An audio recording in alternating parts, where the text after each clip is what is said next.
From the light bulb to the microwave, technology has shaped the way we live, but now it is shaping the way we learn. Think back to just 15 years ago and how limited our knowledge of everything was. Ultimately, our life is now more efficient, simpler, and faster thanks to the smartphone craze and unlimited high-speed internet. On the other hand, our intellectual vulnerability becomes exposed when we depend on electronics to do the work for us. There are both positive and negative effects caused by technology. For instance, everyone knows that the majority of teenagers are borderline addicted to electronics and social media. The majority of university students use the internet as their primary source for up-to-date information. Alternate education techniques help kids with special needs, specifically nonverbal children, learn differently and more efficiently. So has this new technology enhanced our intelligence from past generations, or has it started a downfall concerning humanity's intellect? The average teenager spends approximately 44 hours per week online. It must make you wonder, how does an addiction to social media impact grades? Teenagers have become so emotionally involved in social media that a fifth will wake up in the middle of the night and log on. It's said that today's teenagers have weak impulse control and easily give in to the temptations of social media. In a study done by a high school in Indiana, 48% of teachers concluded that the use of media has diminished the quality of a student's homework and they aren't prepared for class. Therefore, a mix of the two creates a negative result, ultimately creating procrastination, affecting grades, and inhibiting the learning process. Although the use of technology has actually been proven to help with studying and schoolwork when used correctly.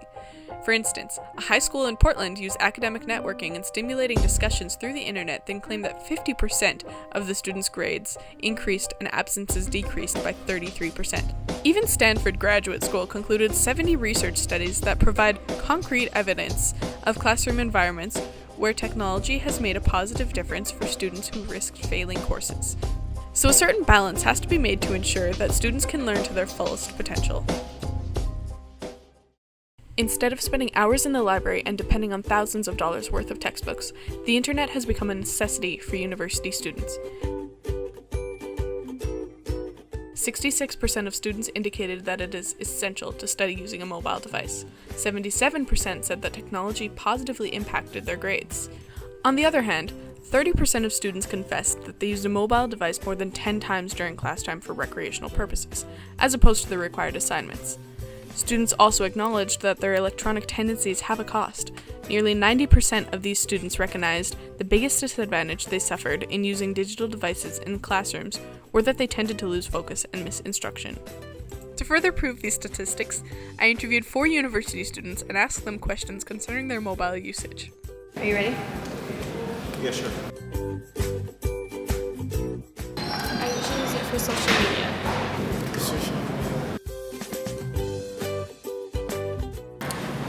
I always have it in the way. Yeah, that's possible. Ish. Not really, and like kind of. Yeah, I use Google all the time for my lab reports. Just researching everything. Sure. Absolutely, yeah. Usually when we get like essays or like term tests, we need like our computers to like do our work. So most of the stuff is like based on technology. I think so because it's faster and I find there's more information on the internet. Yeah, I think so. So textbooks, you just have 7 people's opinions. But on the phone, you basically interact with the world and everything. You get multiple opinions. I think it's 50-50. Like I need a computer like to do my work. So the influence of technology has enhanced the performances of university students in school, only with the thought in mind that there needs to be an element of self-control when faced with temptation. There is a growing amount of research saying that technology can both be beneficial and harmful to different ways in which children think. The rise of the internet has been proving to strengthen our ability to scan information rapidly and more efficiently, although escalating evidence shows that excessive screen usage not only doesn't help young children learn, but it could also set back their development. While gathering my own proof, I interviewed 2 teachers to back up these facts. I don't know that I would say it has become easier. It's changed. In some ways, yes. Some ways, no. You can actually use different software, different websites, whatnot, to help certain students with their writing. Those who struggle with their fine motor are able to talk into the device and it scribes for them. Unfortunately, the reality is it's not always working the way we'd like, and a lot of times, unfortunately, things don't work the way we plan, and we end up wasting time that way too. I wouldn't say so. It has in some respect because you have spell check on your computers. Math has probably changed some because of the calculators that we have now. I'd like to think so for some, especially my students that had trouble getting their pen to paper. This way they could actually tell their stories, tell them what they were thinking, rather than struggle with thinking about how a word's spelt. I would say yes. The expectations have changed to go along with it. Not in my classroom anyway. As far as I'm concerned, technology is a tool. It's a way of getting certain results, I guess, but as far as I'm concerned, it shouldn't affect the standards. There's definitely a part of schooling that does need to focus on some of the older things. Many students I've discovered have a difficult time, like with even alphabetical order, because it used to be that you had to use a dictionary or encyclopedia to look things up. I think there's definitely room for the old techniques. You also need the new things because society depends on technology. The reading in classroom discussion is something that's always going to be there. It has to be there. And even with technology, most people use technology now to read their newspaper. Like I said, I think it's a tool more so than anything else. Finally, older techniques such as reading, critical thinking, problem solving, and vocabulary should always be prioritized above the usage of visual media. In a study done by 4 Ottawa high schools, 14% fewer students from low-income families met the grade 10 literacy standard compared to students attending low-poverty schools. Is this a matter of poor regard and attention for underfunded schools? Or is there an inequality concerning access to necessary supplies, such as technology? Low-income households are noticeably less likely to own computers and have access to the internet. Is there a digital divide between the rich and the educated in the high-poverty districts? In fact, 62% of people in households making less than $30,000 a year used the internet, compared to 90% of people in those making $50,000 to $75,000. This inadequate access to technology can hinder students from obtaining techniques that provide academic success. 56% of teachers in low-income schools say that their students' inadequate access to technology is a major challenge for using technology as a teaching aid. If every student doesn't have the benefit of technology, there will always be some who can't learn as efficiently and at the same pace.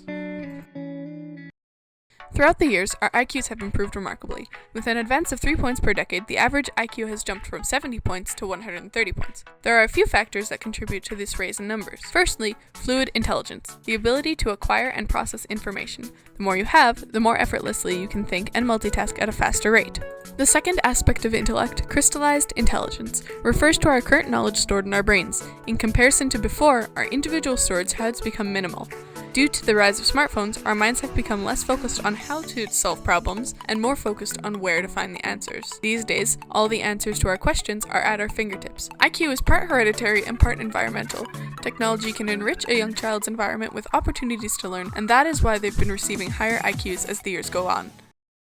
James Flynn is a professor in New Zealand and is famous for his publications about the increase of IQ scores throughout history. He says, "And our minds have altered too. We've gone from people who confronted a concrete world and analyzed that world primarily in terms of how much it would benefit them, to people who confront a very complex world. And it's a world where we've had to develop new mental habits, new habits of mind." So has the evolution of technology increased our fluid intelligence while simultaneously lowering our crystallized intelligence? We can conclude with relative certainty that the technological transformation we have experienced over the past 15 years has had clear educational implications. The constant access to the internet has its faults and its profits. Foremost, social media has its tempting qualities, but online access also introduces us to more productive learning opportunities. Next, young children require face-to-face interactions to learn at a proper rate. Certain students are put at a disadvantage because their grades have become more dependent on technology. Therefore, technology has completely integrated itself into society to the point where it affects not only our lives, but the way we think. In the past, our advance in intelligence created technology. Now, intelligence is dependent on technology. Life appears to have become more complex, but maybe it is because technology has made complexity simpler than ever.